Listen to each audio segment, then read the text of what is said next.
as pessoas elas olham para as suas vidas e não veem sentido. Sentido, é.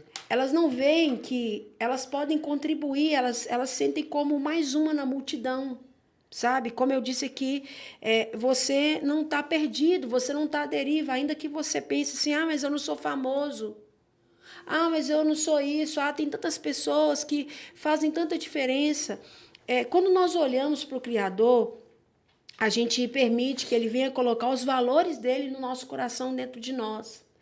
Quais são esses valores? É o que vai te ensinar que você não precisa depender, a sua vida ela não depende do elogio de alguém que está do seu lado. Eu sofri bullying na escola, eu sofri bullying na minha família. Tá tudo bem, você ainda é amado, você ainda é alguém importante. Mas minha vida é tão difícil, eu fui rejeitada, eu gostei de alguém que não fui correspondido. Está tudo bem, a sua vida vale mais do que a rejeição. Está tudo bem, os meus pais se separaram, meu marido me traiu, minha mulher me traiu. Está tudo bem, você vale mais do que isso. Então, quando a gente entende o sentido da vida e o propósito, você passa a ter o sentido de valorização e de validação. Sabe, eu gosto muito da palavra que Deus falou para Jeremias, e por isso que eu te falo, se você quer conhecer o sentido da vida, você não pode correr do livro da vida, que é a Bíblia. Não tem como eu ignorar o Criador de todas as coisas. Ele disse, olha, eu criei todas as coisas. E eu criei para mim. Eu criei para a minha glória. Então, antes de tudo isso existir, eu já existia. Então, antes dessa pergunta sua existir, a resposta já estava aqui há muito tempo. Antes dos seus questionamentos, e olha, eu tenho visto muitas pessoas tão confusas. Tem gente que está na profissão que queria, está na casa que queria, tem o carro que queria, e lá dentro ela fala, não estou feliz, está faltando alguma coisa. Em outras palavras, ela está dizendo, eu sinto que eu ainda não estou fazendo o que eu nasci para fazer. Não é realizado. Eu não estou se sentindo realizado, porque, como eu falei, você pode fazer algumas escolhas que você é capaz de fazer. Agora, a realização interna, essa não é uma escolha que você pode fazer por causa das coisas que estão fora. Isso não é um caminho que você vai trilhar, que você vai traçar ele sozinho. Não é uma coisa que você vai conseguir fazer sozinho. Então, olha bem, a gente precisa entender, e eu quero dizer isso para você, você não foi simplesmente uma escolha dos seus pais. E quantas pessoas estão convivendo com isso? Por quê? Eu fui rejeitado pelos meus pais. Os meus pais fizeram isso. Não importa quantos anos você tem, não importa qual seja a sua história.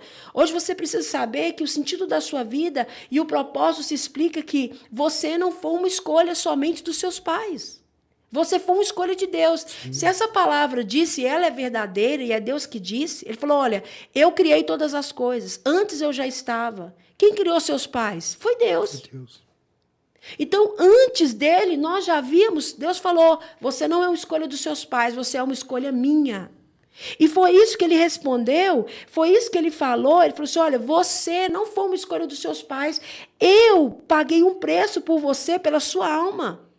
Eu te escolhi primeiro, não foi você que me escolheu, mas fui eu que te escolhi primeiro. E olha que interessante, Jeremias 1:5.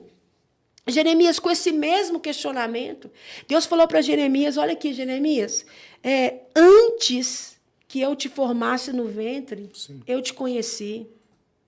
Antes que eu te formasse no ventre, eu te conheci. Antes que você saísse da madre, antes que você saísse do ventre, eu te santifiquei as nações, eu te dei para o profeta. O que é isso aqui? Ele estava dizendo para Jeremias, deixa eu te falar, Jeremias, você nasceu com uma função, você nasceu com uma missão, e você vai cumprir isso, porque eu que determinei, eu te escolhi antes. Então, hoje nós vemos, gente, o que acontece? Tantas pessoas confusas, eu quero falar isso para você. Você é uma pessoa que está confusa com relação a isso? Quais são os conceitos de propósito que tem na sua mente? Você pensou que o propósito da sua vida é ser alguém bem-sucedido? O propósito da sua vida é ser alguém que olha para trás e fala, poxa vida, eu alcancei o propósito porque eu tenho todas as coisas. Gente, se propósito de vida tivesse relacionado com dinheiro, nenhum rico então tinha depressão. Nenhuma pessoa bem financeiramente, ela teria problemas na sua família. Nenhuma pessoa que tem riquezas e bens teriam crises no casamento. E, pelo contrário, o que você mais vê é o quê? É justamente isso. Certa vez eu escutei um depoimento, e foi do cantor Eduardo Costa. E há muito tempo ele falou isso e esse depoimento dele me marcou muito. Porque aí você entende muita coisa. E ele falou assim que teve um determinado momento da vida dele que ele chegava diante daquela multidão assim nos shows. E ele olhava para aquilo e ele falou que não via sentido. E sabe o que ele fazia? Ele entrava no camarim. E ele chorava, e ele chorava, e ele chorava, e ele chorava. E ele falava que ele tinha vontade de sumir daquele lugar. Então, para muitas pessoas, ele estava vivendo o grande sonho. Ele, dinheiro, fama, poder, conforto. Mas todas essas coisas, sem você entender o sentido e o motivo pelo qual você está aqui, é vazio. Até aquele doutor, acho que é doutor Hollywood, né? Sim. Tem uma entrevista que ele dá e se for olhar, é um renomado aí, cirurgião plástico, né?